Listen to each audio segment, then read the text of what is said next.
I, at the same time, decided to just launch to the world that I had bipolar disorder and my story, and I had not told anyone. So it got a lot of PR because I guess it was like, wow, this bipolar lady's created an app for mums. But it was a good thing because it actually gave the people using it there was some credibility about who created it. This is Down to Earth Conversations, where we hear from ordinary people who are helping to bring a bit of heaven down to earth.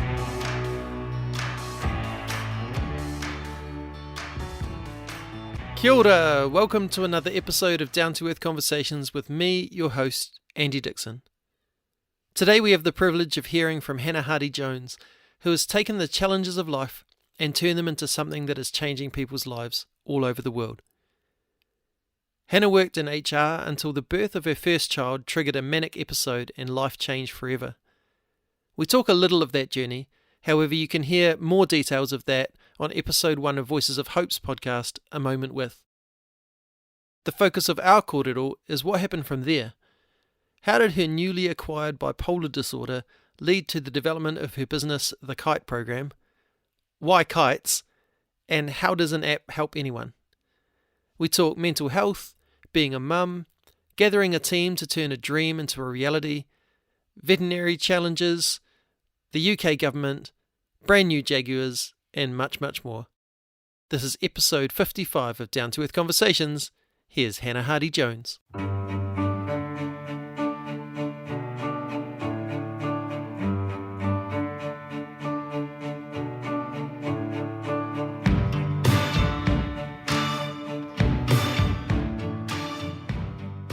Hannah Hardy-Jones, welcome to the podcast. Thank you for having me. Nō hea koe, who are you, where are you from? Tell us a bit about yourself.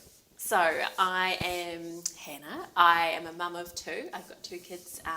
Alice has just turned 9 and Henry is 5. And I live in Lincoln, a rural-ish town, starting to become like a city. Rapidly developing, isn't it? Rapidly developing, losing its village feel. And I am the founder of the Kite Programme. And Kite is a mental health tech company, and we create very specific apps for really tailored groups of people. So we have, for example, one for eating disorders, and we work with businesses, we work with veterinarians. So we have a really diverse range of clients. So that's a huge passion for me is mental health, and that's really based on my own mental health journey since having Alice. So huge driver for me. I used to work in HR and corporate land, and I left that 3.5 years ago to start Kite. So I kind of haven't looked back since, which is pretty awesome. Yeah.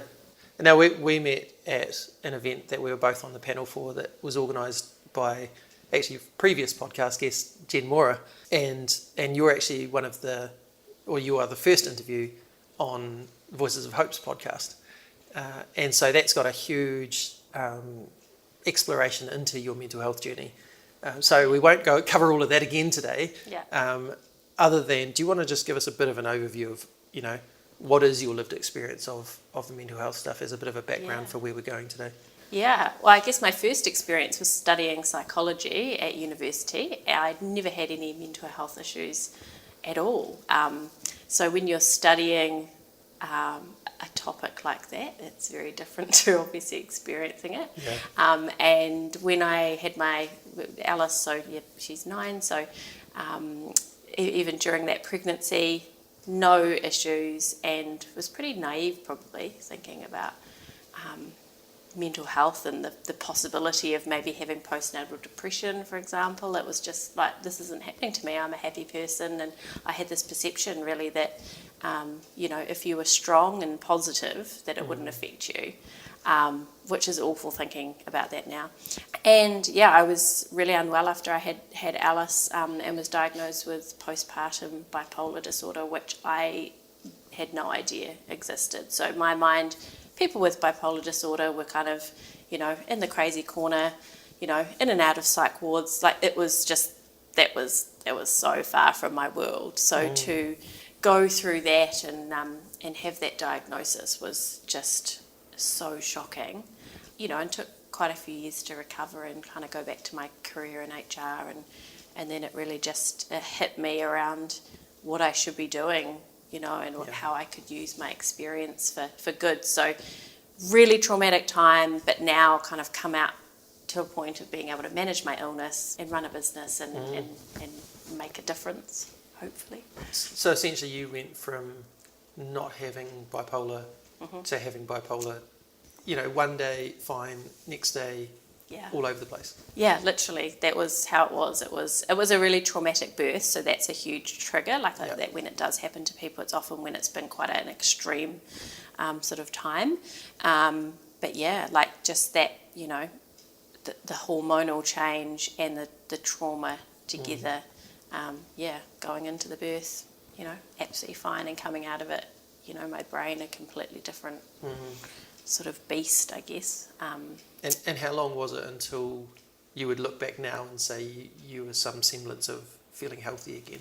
So I'd stopped the kind of extreme, manic, depressed, they were extraordinarily extreme and needing kind of that, clinical help and carers and things like that, was 6 months. It would have been another at least year of living with just crippling anxiety, which was probably a bit of the bipolar, and then just a bit of just the fear of becoming unwell again, and obsession around naps and all of those things. So it was at least 18 months before I remember going to a wedding and being like, I felt like me again, just getting dressed up and talking to friends and feeling like myself. But 18 months seems like a lifetime at the time. It's just, a long haul. So, Yeah.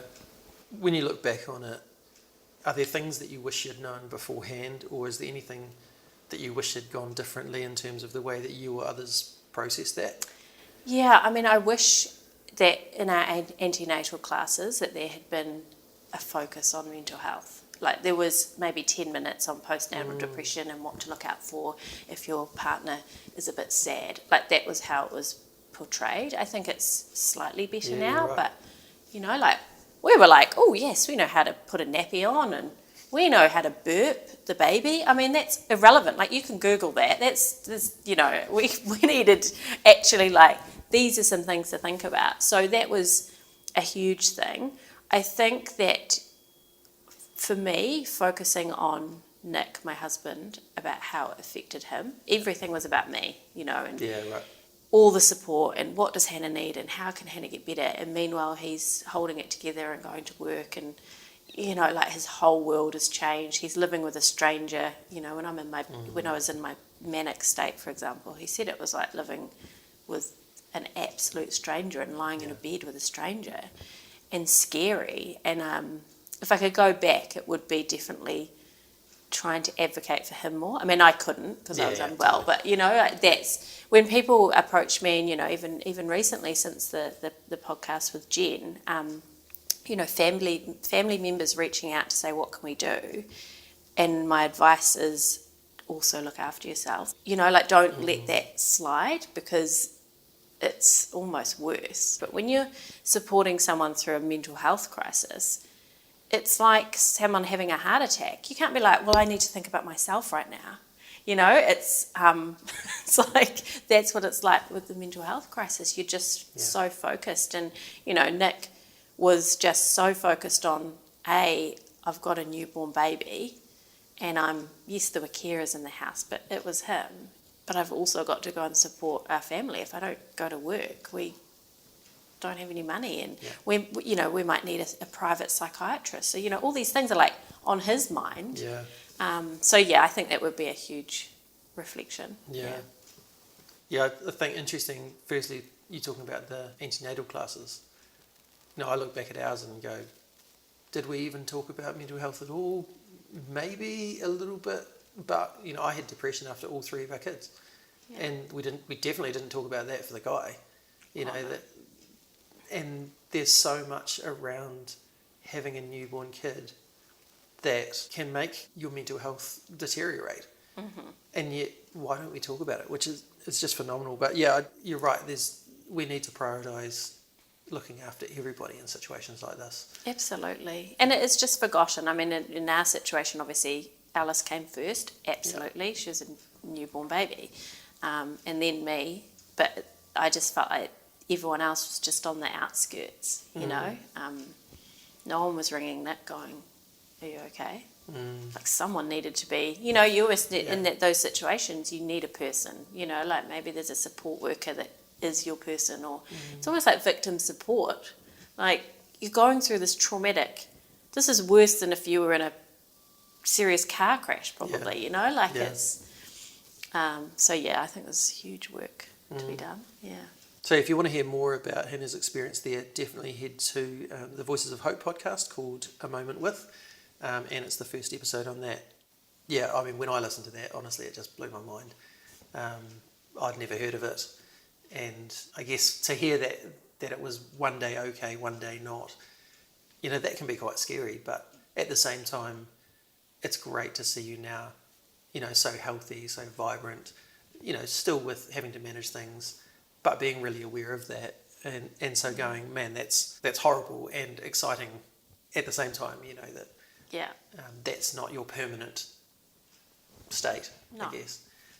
And so you've just celebrated your daughter's 9th birthday, and so that's, I guess, I don't know if you'd celebrate 9 years, but, you know, it's been a real milestone as well. Yeah, it really has. I think each year, each birthday, like I do reflect, it is always a hard thing because she came into my life on that day, but also my life changed and it was scary, you know, there was something quite awful. But I think now 9 years on, I think I've finally just accepted that it was just the whole lot was actually just an amazing thing that happened. Like I would be still working in a corporate job, probably pretty focused on money and, you know, getting ahead and what, you know, materialistic. Like that was really me. I mean, I know it was late 20s. I'm sure that's actually just an age thing too. But, you know, now it's kind of like, I feel like accepting and that it actually was a positive thing that happened, even though it was so traumatic. Yeah. And you guys went on to have another kid. Yeah. How was that scary? Yes, we had said that we would not have another baby. It was just like, I mean, you know, I'm sure you can relate to the fact of when you know you've been through something, the fear of like, it's going to happen again. And I'd always been told that I would have to come off my medication to have a baby. And I had said, I'm not willing to do that. It's just too risky. Especially with bipolar, you know, like it can be dangerous. And we just found an amazing team when we moved to Christchurch, and, you know, who said, actually, it is possible to stay on your meds and we can support you, and that kind of just created this really safe space. And we had Henry, and the pregnancy was great, and the birth was great. It was so well managed, and you know, like I feel grateful to have had that now. Like I can think about that and go, that was a really positive birth experience. And, you know, the feeling of connecting with him straight away, like I didn't have that with Alice. Like I got to do all those things that I'd missed out on, which is really special. I love that idea of the birth, or even the whole pregnancy being a team thing. Yeah. And, you know, in a lot of cultures in the world, it is. Yeah. And yet in a lot of Western culture, it's a very individual thing, a very clinical thing. We actually found a midwife too whose husband has bipolar disorder. Right, wow. So, like, for her being the partner and being able to relate to Nick, you know, like, it was so good. That's awesome. It was so great. And that's some of that support you talked about you wished he'd had previously. Oh, yeah. And because she said, I get it, Nick, you know, and he would just say all his fears and this happened last time, how can we make sure that doesn't? And there was so many plans, like even just having this like typed out plan of like, if this happens, we do this. If this happens, we do that. You know, like it's so comforting. Yeah.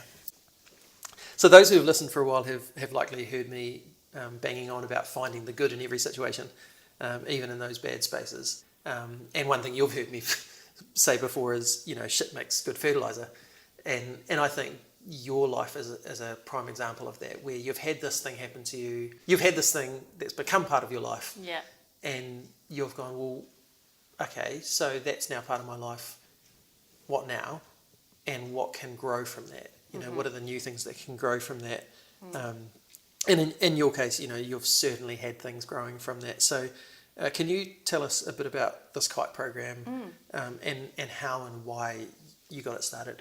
So it started, it was a chance meeting with a woman who was a life coach actually, and she was, asking about my HR career, and I was telling her how much I loved it, and I wanted to be the Chief People Officer of Air New Zealand, and I was just like on this path. And she asked me all these questions about like, wow, it's so amazing that you love your job so much and I don't come across that much. And she sort of had all these like probing questions, and somehow these questions just like infiltrated my brain. And 2 days later, I was like, I don't want to do HR. Like, what am I doing? I need to do, it was just this amazing thing. And I actually rang her. I was like, you've unleashed something in my mind. It was like this creative part of my brain had been dormant, and these questions she'd asked me just fired it up. It was like the most amazing thing. And so I just literally got these pieces of paper, and so I need to support, my whole goal is to support mums. And in my mind I was like, I could run some like sessions, I could do some talks, I could go to coffee groups and talk about mental health, and I kind of had all these little tiny sort of ideas. And they kind of just sort of all started joining together into this, I always talk about it as these tiny flickers of flames that actually just all started joining together, and this sort of inferno was starting. And I just, I was like, right, I want to support mums, and my focus is that I want to support them as people, not as mothers. So there's so much support for breastfeeding and weight loss after baby and all these things that are so about the baby. Like, what about the mum? So that's how it started.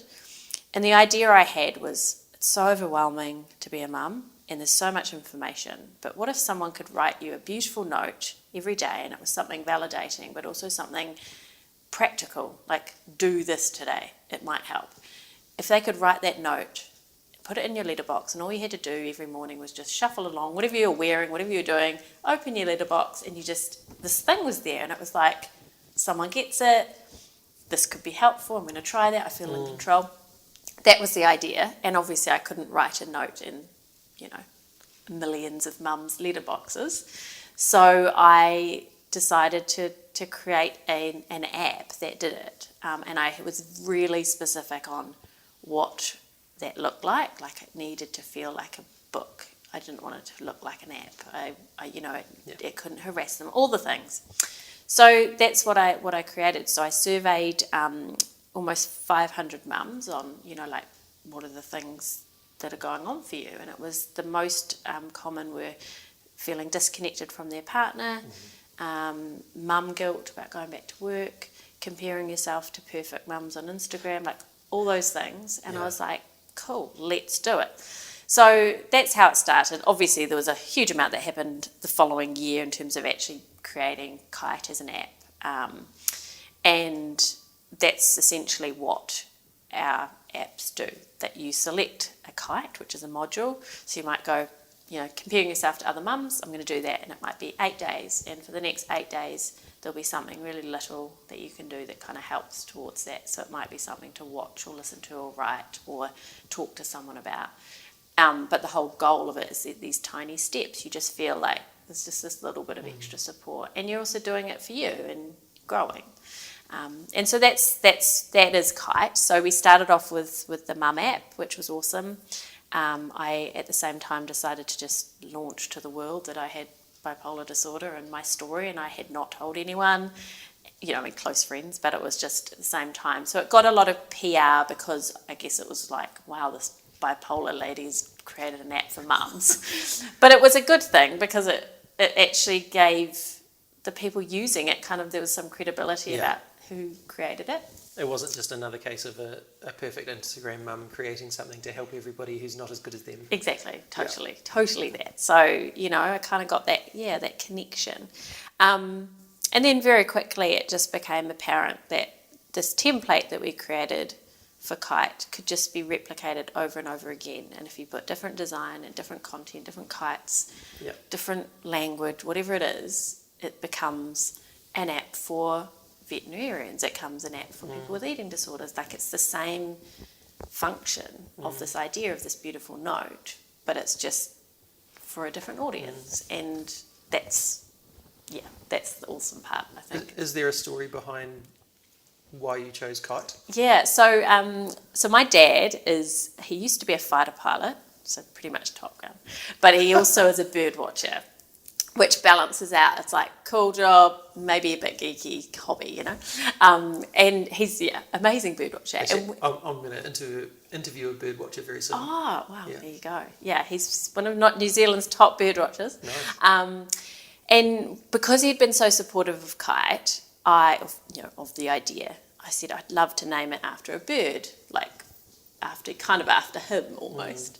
So I was like searching birds. I was like, I just want that feeling of like freedom and then I came across Kite as a bird of prey, and as soon as I saw it, it was like saw the bird of prey. I was like, that's scary looking. Aggressive bird, doesn't go with the brand. Come and devour your mental health. Exactly. And it just occurred to me, and I just, as soon as I saw a kite in my mind, I was like, it's that feeling of when you're flying a kite, like you feel amazing. Who would not feel good flying a kite? But it's also really easy to imagine that kite crashing to the ground and that feeling of like utter, how am I going to get that flying again? And it's mental health, I think, is a really tricky subject sometimes, but when you put a practical analogy to it, it makes it and so I talk about that a lot. But the most amazing thing was my granddad had actually passed away a week earlier in the UK, and my dad was flying back over for the funeral, and we couldn't go, but I rang him and said, I've got the name, and he's like, oh, okay, I'm just writing the eulogy for Pampa, which was like, okay, well, and I said, it's Kite, and he just nothing at the end of the phone, and I was like, Dad, Kite, as in like, a kite that you fly. He's like, yeah. And I was like, do you not like it? He said, when you rang, I was just writing this eulogy, and I was just writing a part about how when I was young, we lost a kite, and it was in Cornwall, and it flew 3 miles away, and my granddad and my dad walked for 6 miles to get this kite. And he said that he had been considering that whether that's where they sprinkle his ashes. And this was this moment, like this, and he was just this is a military man, Dad is not at all airy-fairy. Yeah. And he was just like, yep, that's obviously the name. Yeah. So that's I feel like, wow. Yeah. Isn't that amazing? Yeah. That is amazing. Yeah. So you call it a micro-learning app. Yeah. First of all, what's micro-learning? Micro-learning. So it's just the concept of learning very small pieces of information at a time.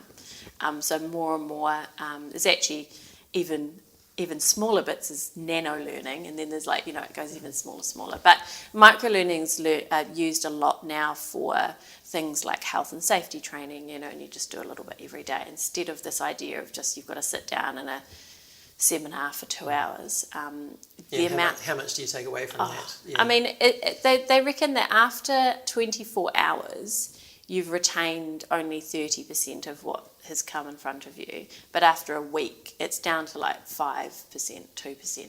It's just, that is how our world is and our brains are. You're just scrolling, reading, watching the news, talking to someone. I mean, the important part too about Kite is it's about practical things. So for example, one of the activities for dealing with, overwhelm when you get home from work is try and have a shower in the dark. Just try it, turn all the lights off and just see what you think, and just make the assessment as to whether that was relaxing or whether that was freaked you out, For me personally, I'm like, I can't see anything. I can't, you don't want to be shaving your legs in the dark.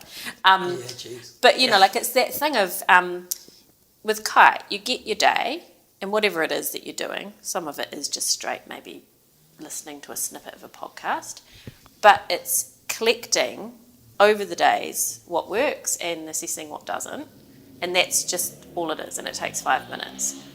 So you can easily, anybody can do it, it doesn't seem like this heavy task you have to do, whereas if it was okay, so today's thing is to watch an hour and a half documentary, it's just not going to happen. So the micro learning part. And we also focus on the fact that learning new skills is good for your well-being. So even if they don't not every day isn't going to work, but it's the fact that you're making, you're just learning new things. You're hearing new perspectives. So yeah. One of the things you mentioned before was veterinary. Yeah, so it's got the highest... How did you even connect to that for a start? So my sister-in-law, so Nick's sister is a vet, and so is her husband. And so I knew, obviously, just from being around them, just the level of stress. They both own the business, so that's like another level. But it just always been kind of on my radar of just like this idea that they're not only dealing with the patient, which is the animal, and the stress that comes with, but it's dealing with the pet owner.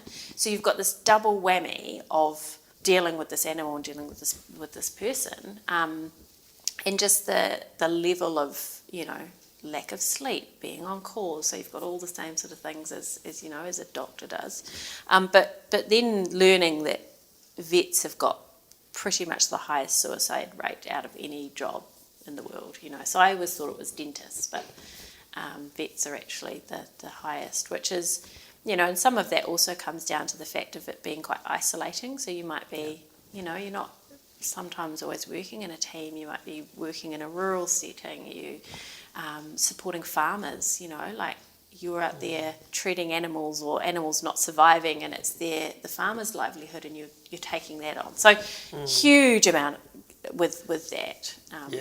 When I read it, I said to Bex, I've never thought about it before, because you think, it's just animals. Yeah. It's not people. Yeah. And yet actually the emotional engagement is probably the same as a surgeon. And yet they've probably got way less support than a surgeon would have, because it's just animals. Well, also you're dealing with death a lot more than a surgeon.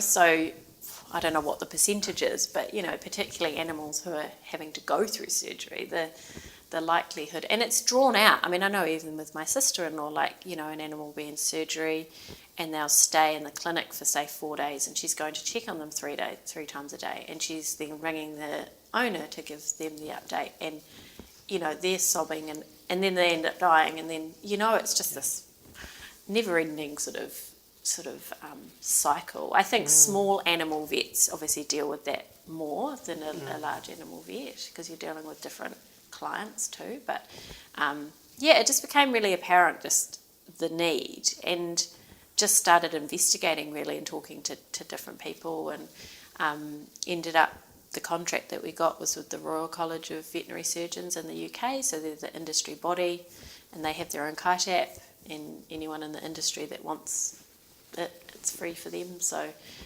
they promote that, and just include kite topics that are very specific to being a vet, and things like compassion fatigue, that idea that you become quite emotionless, the more, I mean, that's like anyone, isn't it, supporting anyone, so it's been a really awesome part of the business, really. And what sort of feedback have you received from app users? Yeah, just a lot of it is just around having that kind of friend in your pocket, that is, but you feel like there's this positive step that you're taking each day. So that's a lot of the feedback that we have, is just it's just manageable, and you just feel validated. And we've sort of got to the point now where, even with the veterinary industry, it's an awesome solution. But what I've really identified is that underneath the label of being a vet are other really key things you're going through. So, for example, IVF is very common with vets, because obviously women are often leaving it till a lot later. And so that's like a huge undercurrent, thing. And if you're going through IVF, and I mean, I know lots of people have, it's consuming, it's all consuming. It's so for me, and this is kind of the direction that we're really wanting to go in, is that it's all very well us going, here's an app for vets, here's an app for this bank, employees, is actually going, no, we need to go way more specific and be like, yes, you're a vet, you might be going through all these different things, you might have just lost your dad, you might have just, your kids, a divorce, you're about to retire, all of those things. That's where I feel Kite needs to be actually coming in, and being much more specific, because I don't believe that just having a label of working as a job is actually enough. To tie people. The whole industries are full of niche groups, aren't they? And I mean, that's great that your app's versatile enough to be able to cope with that too. I mean, that's been the best part about it is creating it it's like a template, like anyone could come, like, a woman recently was like, what about an app for Pacifica teenage boys who've lost their dads? I'm like, awesome, amazing. That's where I kind of feel that pull. And that is really specific. Yeah. And will help like a small group of people, but it might help that small group really well. Yeah. And if we can do it, then fab. I love too that like you're partnering with, say, the organisations or, the people that have the drive for it. And so it's not you sitting around going, all right, who are the next group that we've got to help? Exactly, And, because then you're kind of limited to, well, what is my expertise? And totally. Whereas you're going, no, actually, we've created this thing that can help people. It's a scaffolding for you to use in whatever situation means something to you. Yeah, totally. And I could do it with the mum app because HR had worked as a mum. Yeah. It was a lot of lived experience. It was literally a collection of things that have worked for other people. So there wasn't needed to be like a clinical oversight. So that's the thing, like with IVF, it's about partnering with the people who know, the people that can distribute it. Because also that's the other thing, like how would I get an IVF app out there? But you go through the right channel, and and moving forward, potentially going, okay, so then who could fund that? Because I don't believe people should pay for an IVF app. So if you can get it funded by a sponsor or a fertility clinic, like that's the best model. And if that can keep being replicated, then that's awesome. Like I think we've spent, the last 2 years going down the corporate wellbeing avenue, and to be honest, it's like it sort of leaves me quite cold. It's like it's a tick box often, and you're trying to get money from a tiny corporate wellbeing budget because they don't prioritise it. But if you look at these organisations' corporate sponsorship budget, it's millions. Like they have got money willing to spend on their brand and looking good, but on their staff. So it's like I'm rethinking how we distribute that, because you could actually help those staff members if we create enough of these little IVF, grief, all the ones that can go back through. So, What's it been like being a woman in that tech kind of space? Because I'm not totally familiar with the tech space, but it doesn't seem to be a place where there are a lot of women. There are not a lot of women. No, not at all. So when I first started, I was like in a bubble. So I got a development company in Melbourne to create the app, and I was just at my kitchen table. And I was honestly just in my own little world. Like, I didn't know anyone in tech or anything. Yeah. And at the beginning of last year, I actually got accepted into an incubation program called Te Ohaka, which is run by the Ministry of Awesome, and it's an incubator. They call it like the nest. And so you go in there and you have a co-working space, and you're suddenly around all these amazing people doing all sorts of different things, not just tech. And the first day in there was the first time that I was like, wow, I am a woman in tech and I know nothing. And I'm not like connected to anyone. And I was like, imposter syndrome, like you wouldn't believe. Like, I'm a mum. I've just been at my kitchen table, and like a lot of them are guys in their 20s, who can work crazy hours, don't have any commitments. And I was just like, what am I doing? So that was really hard. It was like I questioned everything that I was doing. And I don't have a co-founder, and I haven't raised $5 million. And, what is this word? Like, I didn't even know what a VC, a venture capitalist was. I was like, didn't know. Like, it was in La La Land. So that's been hard. It was hard at the start. And then I really got over myself and was like, no, there's some amazing women doing these sorts of things. And men. Like, it doesn't matter.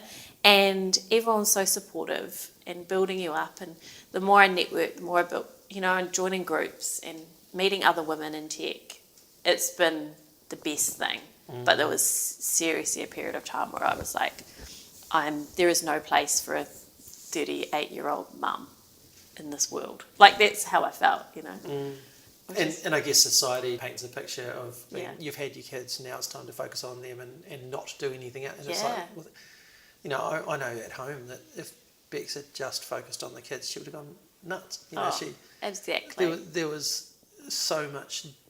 She was so much better as a mum when she was being creative, when she was, you know, feeling valuable outside of the home as well. Yeah, totally. I think the thing is, for a period of time I felt I wasn't getting the same opportunities, and to be honest, even from an investment perspective, there is a black mark on your head if you are a female founder, but you're a solo female founder. So I don't have any co-founders. Yeah. So that's kind of like warning, you know. Yeah. Plus I'm very open about my mental health, which you don't know the biases behind the scenes. Everyone's all like, wow, it's so amazing you share your journey. But you can imagine them being like, yes, big risk factor, solo female founder with bipolar. Let's just, you know.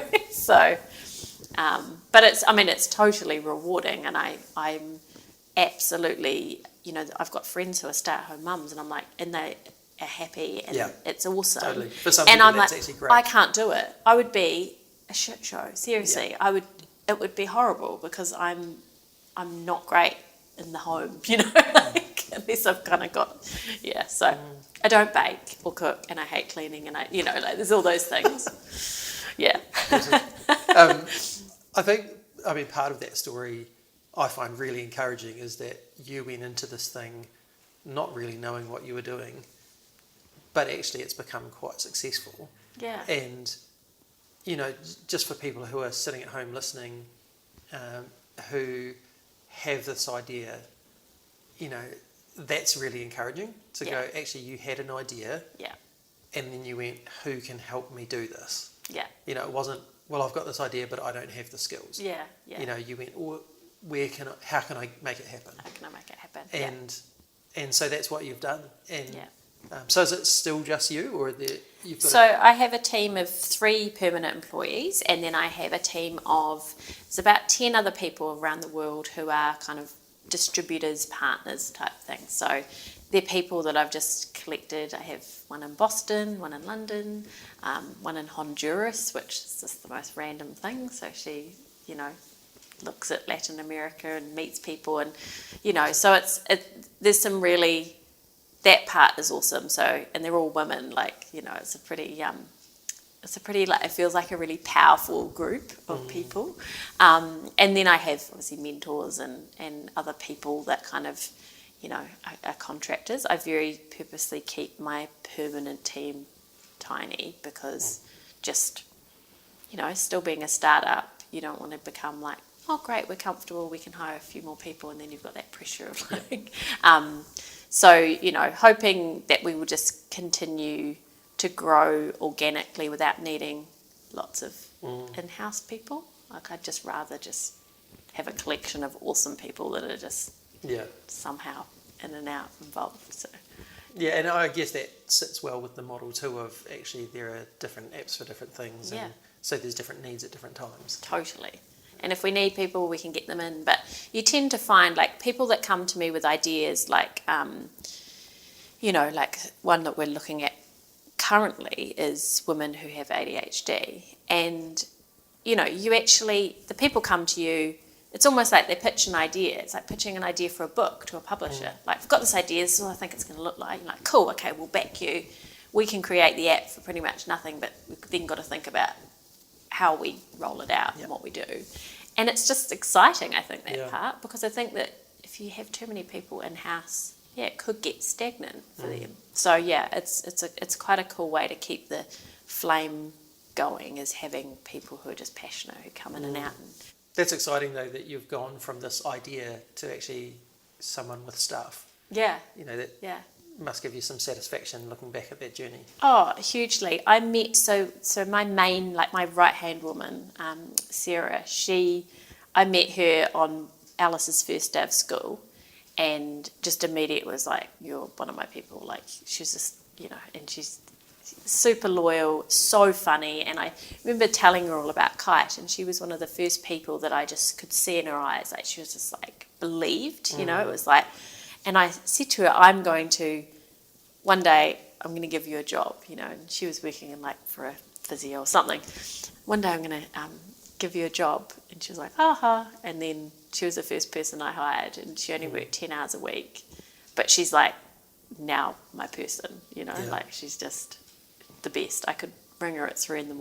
and be like, we've got a problem, and she'd just be all in, and it's so cool to be able to have that. Yeah, awesome. So we've talked about the Mum app and we've talked about the Vet app. Mm-hmm. What other ones have you got out there at the moment already? Yeah, so Love Your Kite is our eating disorders app. So Jen and I co-founded that together. Someone had said to me about the eating disorders side of things, and I was like, I've got no experience in that. So I literally Googled like influential people in New Zealand for eating disorders, and Jen kept popping up, and I didn't know who she was at the time. Yep. And I just was like, got in touch, hello, like did it on LinkedIn, which she doesn't actually even use. But yeah, 2 weeks later, she's like, I've just found this message, this sounds amazing. And so that app is probably other than the Mum app, like closest to my heart in that just seeing how the difference it's making to people, mostly women, mostly younger women. And so that's kind of that drive to be like, how do we replicate that? Because those are people who are like, I've got a problem, I want to get better, I need help. That's a great model.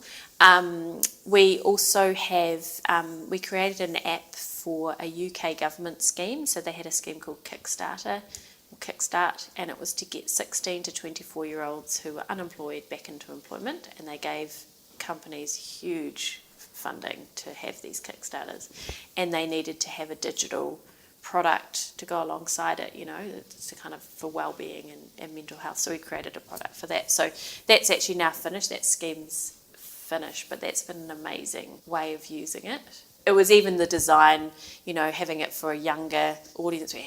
It was all sort of street art and amazing, like just beautiful imagery that really appealed to them. So that was awesome. And the cool thing is that when those sorts of projects finish, that app and all that content can be repurposed. And our other most recent one is one for HR professionals, which comes back to my own career. So we have Kite HR. So it is just mental health, wellbeing support for HR people, and that's awesome. That's a really cool. How cool that I'd like to help some mums has turned into, I know, the UK government, and it's like, whoa. Yeah. I think, and the cool thing is that my day, I just talk to people all the time, and there's just ideas all the time. Like you could literally come up with just if someone says to you, like, oh, my friend's, I've got a friend whose little boy has type 1 diabetes, and she's like, parents need something, and I'm like, amazing, because then it's still mum-ish, and and it's just like, it's so exciting to just be like walking around, thinking about like, who could we help with this? We've got the ability to like write a book on anything, but it's so much easier than publishing a book.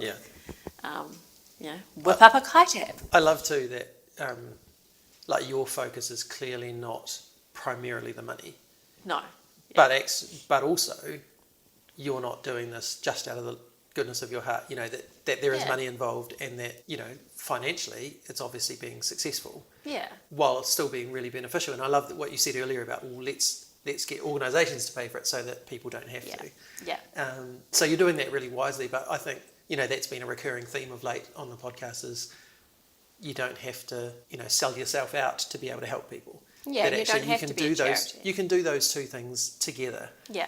And that's something that I think we've got a lot of space to grow in our culture. Yeah. It's not either profit focused or charity. Yeah. There's this thing in between that's actually focused on people, focused on doing good, also focused on making a profit. Yeah. Because that's also how you're going to help the people. Exactly. Totally. As we get near the end, we need to wrap up, but as I walked in, there's a very nice Jaguar parked outside, which you were quick to tell me isn't actually yours. Yeah.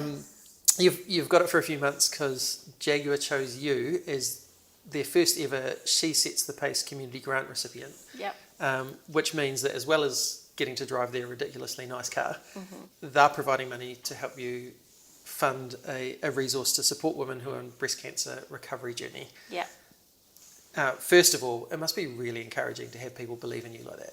Oh my gosh, it was the best thing. I applied for it, honestly. It was almost like, felt like a bit of a, not a joke, but it was like, oh, why not? I'll just, see what happens. And when they rang and were like, you've actually won. And it was like, that is so validating. Yeah. And it was on a day that something had gone really wrong and I was feeling really deflated and questioning things, It was like, oh, this is so hard. And it was like, ring, ring, you've won this Jaguar and, this grant. And it was like, oh, maybe things are going to be okay. So as much as the Jaguar is a lovely car, even though it's, I think I was saying to you before, like it's just a bit sort of cringe that you don't want people thinking that your business is doing so well and you've spent, it's a $200,000 car. It's ridiculous. Yeah. But it's just when I get in it and put my hands on the steering wheel and see the Jaguar sign, it is that feeling of like someone believes in you. Yeah.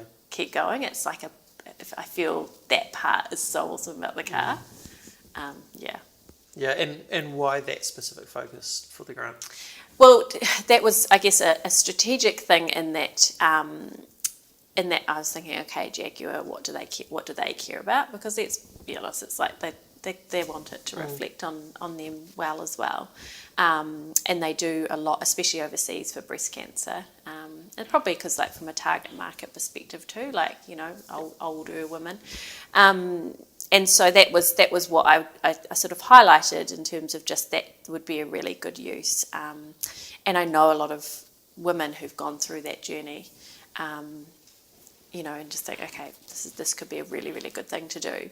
And then actually since winning the grant and having a discussion, I met with the Cancer Society and, breast cancer is very much like they call it the sexy cancer, it gets a lot of funding and people want to get it behind it. So they're kind of almost like out of, kind of all the different types of cancer have the most funding. And what was pointed out to me was that women who find out they have the breast cancer gene, which is like life-changing, you've got a 90% chance of getting cancer, that for them and their families, there's so much room for support.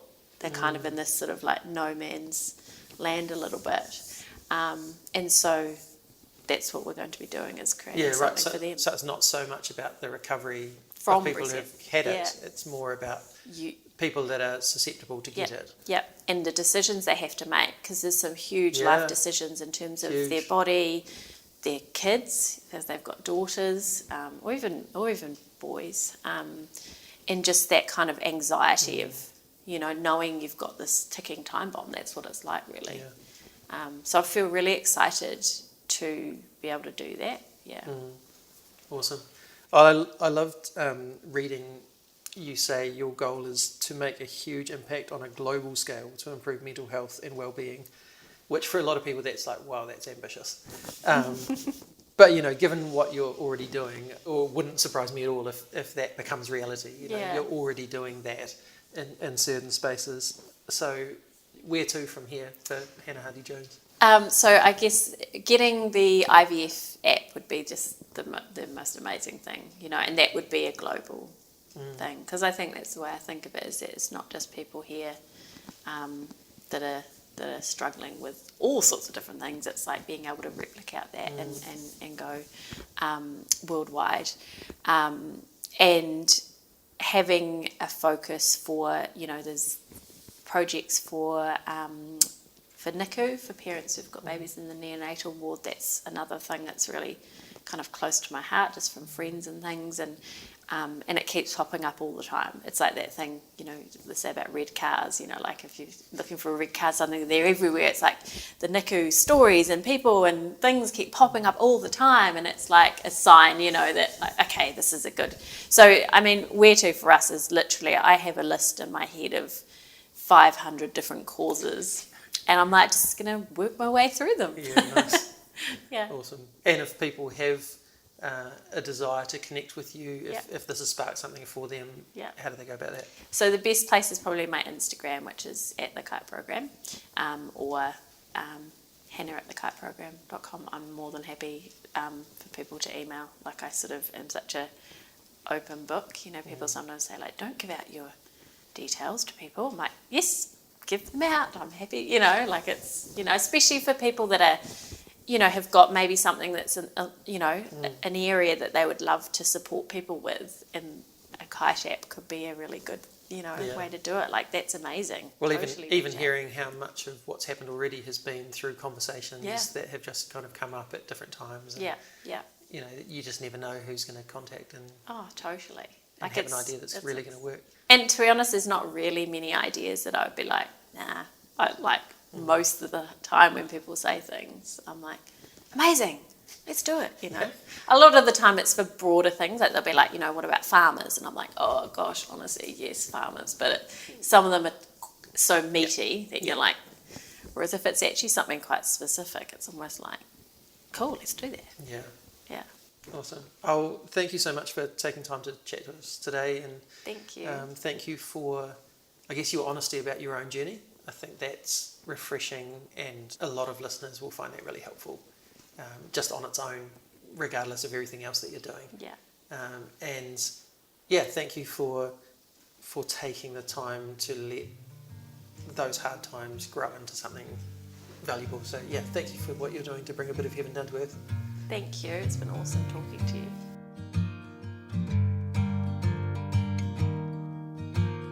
Hello, hello heaven. Will I hear you whisper to come near?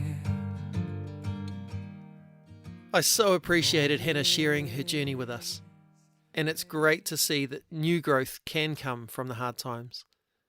The hard things aren't good in and of themselves, but we can find ways to turn them into new life, even if it's just becoming more compassionate towards others who are doing it tough. Hannah, you are a total champion of a human being. Here is a blessing for you. Hannah, as you look back on your journey, may the hard times continue to spur you on, reminding you of why you do what you do. And may the good times be a source of hope for you and for others, that new life comes after death. May your marriage thrive as it did when the challenges of life brought you closer together when it could have torn you apart. May your daughter's birthdays always be a time of great celebration, of her, of your whānau, and of the life you now lead. May your children grow up proud of their mama and believing that they too can overcome adversity and make a difference in the world. May you enjoy driving your Jaguar, seeing each day the blessing of someone believing in you and the support of others who help you to make a difference in the world. And finally, may you know you are seen, you are heard, and you are loved. Thanks to Strahan for the music and Rangi for the karakia.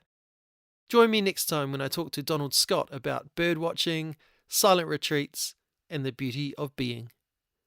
Until then, me inoi tātou. E tō mātou matua I te rangi, kia tapu tō ingoa, kia tau mai tō rangatiratanga, kia mea te tau e pai ai ki runga ki te whenua, kia rite anō ki tō te rangi. Homai kia mātou ai nei, he taro mā mātou mō tēnei rā. Muro mātou hara, me mātou hoki e muru nei I o te hunga, e hara ana kia mātou. Aua hoki mātou e kawea, kia whakawaia, engari whakaorangi a mātou I te kino.